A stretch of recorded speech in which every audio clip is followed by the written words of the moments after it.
रजित जी ग्वालियर से। श्री हरिवंश महाराज जी, आपके चरणों में कोटि कोटि प्रणाम। महाराज जी, किसी न किसी कारण से असफल हो रहा हूँ, अतः मेरा मुख्य उद्देश्य परमार्थ की प्राप्ति है, लेकिन छोटे छोटे उद्देश्यों में जो असफलता मिलती है, भक्ति और असफलता के बीच सामंजस्य कैसे स्थापित करूं? मतलब आपका कथन है कि यदि मैं भक्ति कर रहा हूँ तो मुझे सफलता सांसारिक मिलनी चाहिए, ऐसा नहीं है। मेन उद्देश्य तो सफलता मतलब आग चलती है, परमार्थ की प्राप्ति है, लेकिन ग्रस्त जीवन में होते हुए रोटी कपड़ा मकान और उसकी प्राप्ति नहीं हो रही है, छोटी छोटी सफलताएं नहीं मिली, तो उसके लिए क्या? आज तक भूखे रहे हो क्या? नंगे रहे हो क्या? आप समझो, मेरे प्रभु जो है इतने करुणामय कि हम आप तो मनुष्य हैं, जो पशु पक्षी हैं, कीट पतंगे हैं, बहुत सी ऐसी योनियां हैं जिसको हम देख भी नहीं पा रहे, प्रभु उनको भी भूखा नहीं रखते। उनका नाम विश्वम्बर है। अब हमारी चाहतों की सफलता है। बात समझो, आपने जैसे सहज में कह दिया रोटी कपड़ा और मकान, तीनों से आप खाली नहीं हैं।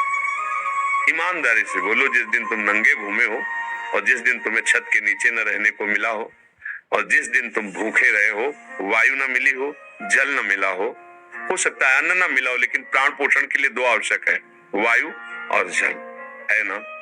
अब हमारी बात असलियत में, हमारी जो शरीर पोषण जीने की आवश्यकता है वो तो सबकी पूर्ति हो रही है। आप देख लीजिए, चाहतों की पूर्ति शब्द पहले हम लोग क्या करते हैं कि असली ज्ञान को छुपा करके नकली बात बोल देते हैं, जिसमें सब हाँ में हाँ मिला दे।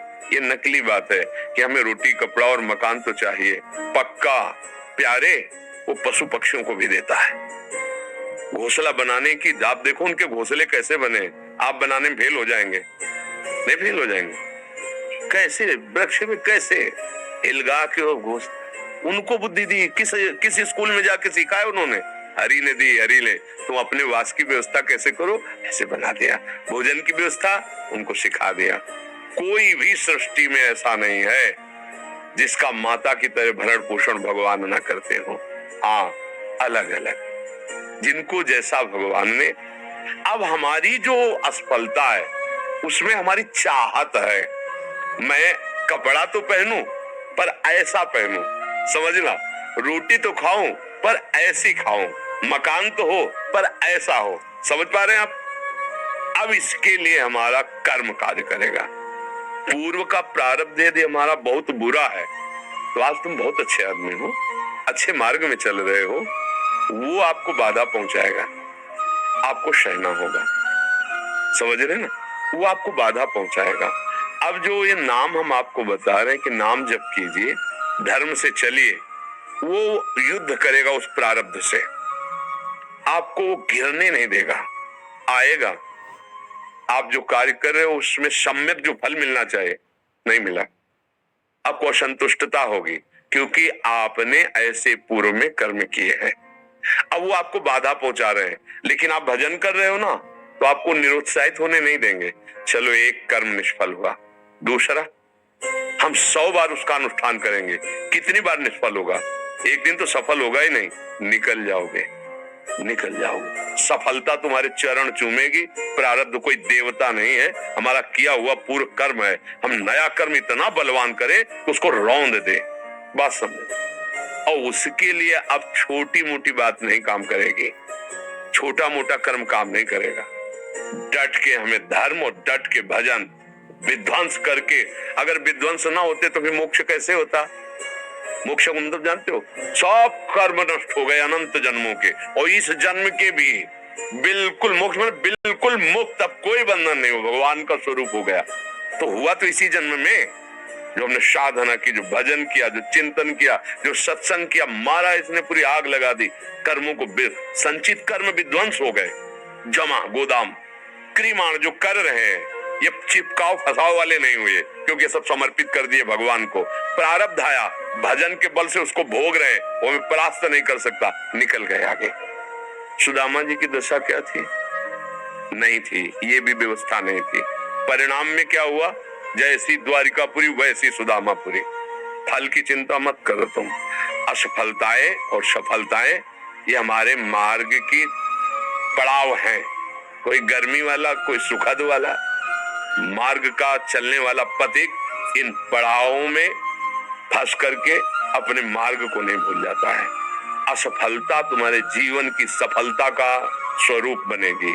बस डट करके ऐसा भजन करो, सत्कार्य करो जिससे पूर्व प्रारब्ध नष्ट हो जाए।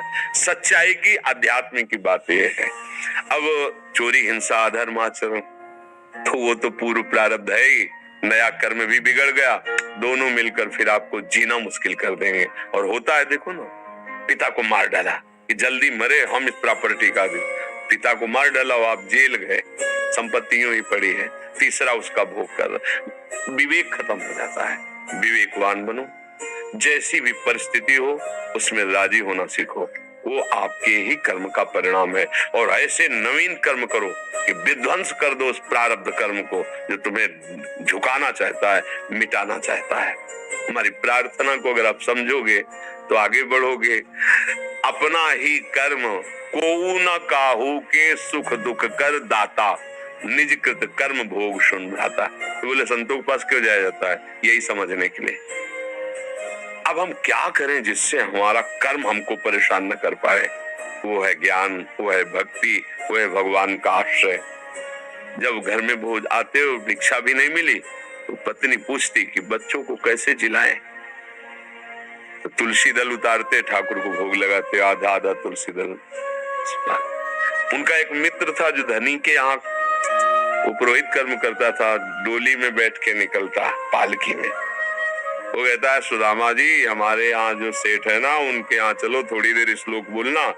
सब व्यवस्था उनका, हमने तो अपना सेठ श्री कृष्ण को वरण किया है, अब वो भूखे रखे चाहे मारे, अब हम दूसरे की गुलामी नहीं कर सकते। हमने तो भगवान को अपना माना है। हिले नहीं तो भगवान का हृदय हिल गया। एक दिन प्रसाद पा रहे थे से एकदम ऐसे हो गए। रुक्मिणी जी मन की बात, तो उनका प्रभु ऐसी स्थिति आपकी तभी होती जब कोई आपका भक्त भूखा होता है।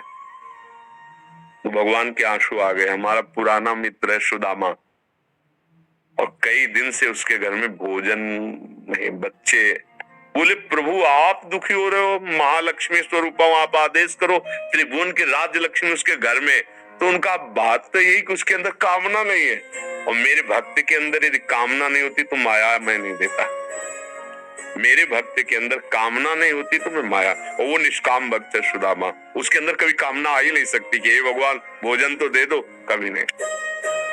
तो रुक्मिणी जी ने कहा हम आपका दुख नहीं दे सकते, फिर हम कुछ रचती है। तो उनका नहीं, पहले हमें कामना पैदा करना पड़ेगा। भगवान सोच रहे पहले हमें भक्त के हृदय में कामना पैदा करना पड़ेगा।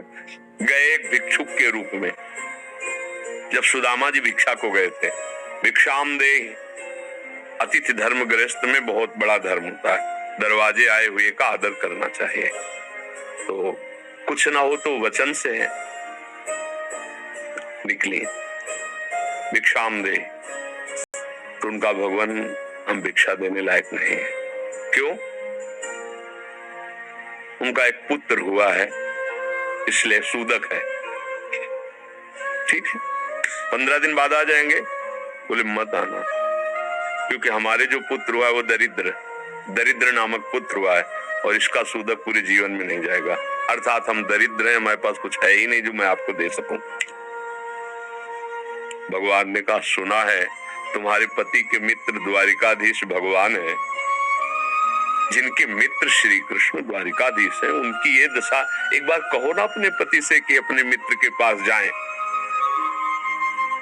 भगवान चले, पत्नी आए, जब आए सुदामा जी तो पत्नी ने कहा कि हाँ हमें तो स्मरण नहीं था, आपके मित्र द्वारिकाधीश है ना, आप उनके पास जाओगे तो मैं कभी इस बात के लिए नहीं जाऊंगा कि श्री कृष्ण मुझे सांसारिक वस्तु दे। नहीं नहीं। बोले आप कब कह रही मांगना, आप केवल जाओगे तो आपकी दशा देख करके वो आपको दे देंगे। बोले तुम कहती हो तो हमें दर्शन मिलेंगे मेरे प्यारे के, इसलिए मैं जा सकता हूं।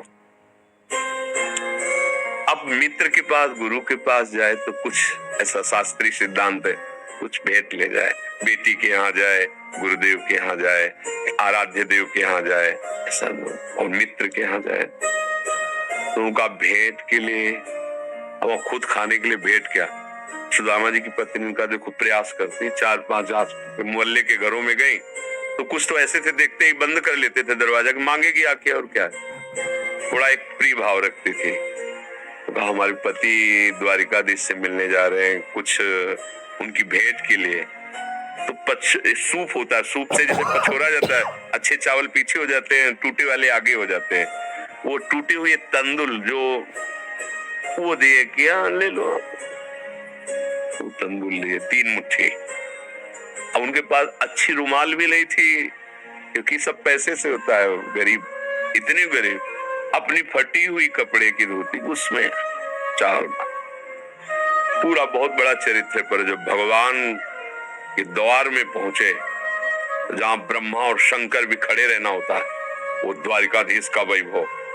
द्वार पाए दरिद्र ब्राह्मण, फटी सी, इतनी बीमारी है, ऐसा शरीर है, आंखों में भगवत तेज समाया हुआ है भगवान। तो उनका भैया, एक बार तो अपने स्वामी से कह दो जाके कि सुदामा नाम का कोई आपका मित्र आया, बस ऐसा। पार्षदों ने बड़े दयालु हैं, पार्षदों ने कहा आप यहीं तब तक खड़े रहिए जब तक हम आए। और भी पार्षद थे, एक दौड़ते हुए गया, जय जयकार हो प्रभु, कोई एक दरिद्र ब्राह्मण वेश में है और वो सुदामा कूद पड़े भगवान। ब्रह्मा शंकर को भी इंतजार करना पड़ता था, लेकिन सुदामा नाम सुनते ही भाग पड़े भगवान। और ये शब्द आश्चर्यचकित बात, रुक्मिणी जी, पार्षद सब देख रहे हैं कि ऐसे तो कभी भगवान नहीं भागे कि भाई ब्रह्मा जी आए भगवान भाग पड़े या शंकर जी आए, सब आकर इंतजार करते हैं। और प्रभु जब प्रभु दौड़ के गए सुदामा जी को। सुदामा जी संकुचित हो रहे हैं कि मेरी हड्डियां ऐसे सुकोमल, तन मेरे श्याम सुंदर के लग रही होंगी। वो सकुचते जा रहे कि इतना बड़ा वैभव स्वामी हमें ऐसे। भगवान ऐसे अपने हाथ से चरण पखारे सुदामा जी के, थाल रखकर। रुक्मिणी जी आश्चर्यचकित हो रही है, ऐसा कोई तपस्वी, ऐसा कोई महात्मा जिसकी ऐसे भगवान अभी तक तो नहीं देखा जैसा इस ब्राह्मण। और धोती कई जगह से फटी थी, जो दुपट्टी उसको कई ऐसे केवल अंग ढके हुए थे, ऐसी धोती थी, हड्डियां शरीर में। रुक्मिणी जी के पलंग पे बैठाला भगवान ने, जिस पलंग को ब्रह्मा शंकर नमस्कार करते हैं, उस पलंग पे बैठाला, चरण धोए, चरणामृत लिया, हो भाग्य आप पधारे, भोजन पानी से चरण दाब रहे। सुदामा जी से दास पर कितनी प्रीति प्रभु करते हैं। 2-3 दिन 4 दिन सबसे प्रभु मिलवा रहे, परिचय कराए, मेरे मित्र सुदामा जी हैं, ऐसे बैठे। और सबके बीच में कहा कि ब्याह हो गया है, क्योंकि जब मित्र बने थे तब तो गुरुकुल में थे। सुदामा जी कहा पुत्र भी है, तो भाभी ने कुछ दिया भी होगा हमारे लिए। अब ये वैभव, अब वहां फटे कपड़े में तंदुल कैसे? बोले देखो पहले चूक की थी, गुरु माता ने चले दिए थे हमारे लिए, और फिर चूक कर रहे हो, कुछ दिया है? अब भगवान ने ऐसे हाथ पकड़ा, उनका उठाया, इतने स्वादिष्ट कीमती वस्तु तुम छुपाए रखे हो। खोला उस फटे पुराने कपड़े में लपटे हुए तंदुल, रोमांच हो रहा है भगवान को। रुक्मिणी जी देख रहे कि ऐसी प्रसन्नता से तो 56 भोग भगवान नहीं पाते द्वारिकाधीश, जैसी इस गरीब ब्राह्मण के तंदुल पा रहे हैं भगवान। दूसरी मुट्ठी ली, तीसरी में रुक्मिणी जी ने हाथ पर, प्रभु बस इतना काफी है इनके लिए। 2 मुट्ठी में 2 लोग का वैभव सुदामा को। प्रगट में 25 पैसे भी नहीं दिए, एक भी वस्तु ले।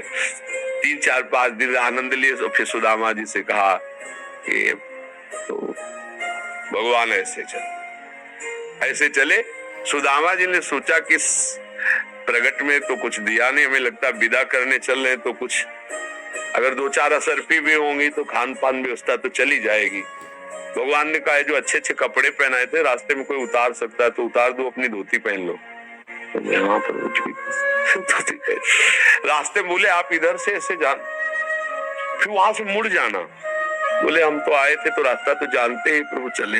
और रास्ते में सोच रहे मेरे मित्र कितने कृपालु हैं, मुझे इसलिए नहीं दिया कि ये कहीं मेरा चिंतन छोड़कर धन का चिंतन न करे। हे श्री कृष्ण, सदैव आप जैसा ही मित्र मिले। सोचते सोचते आए तो देखा फिर वही द्वारिकापुरी।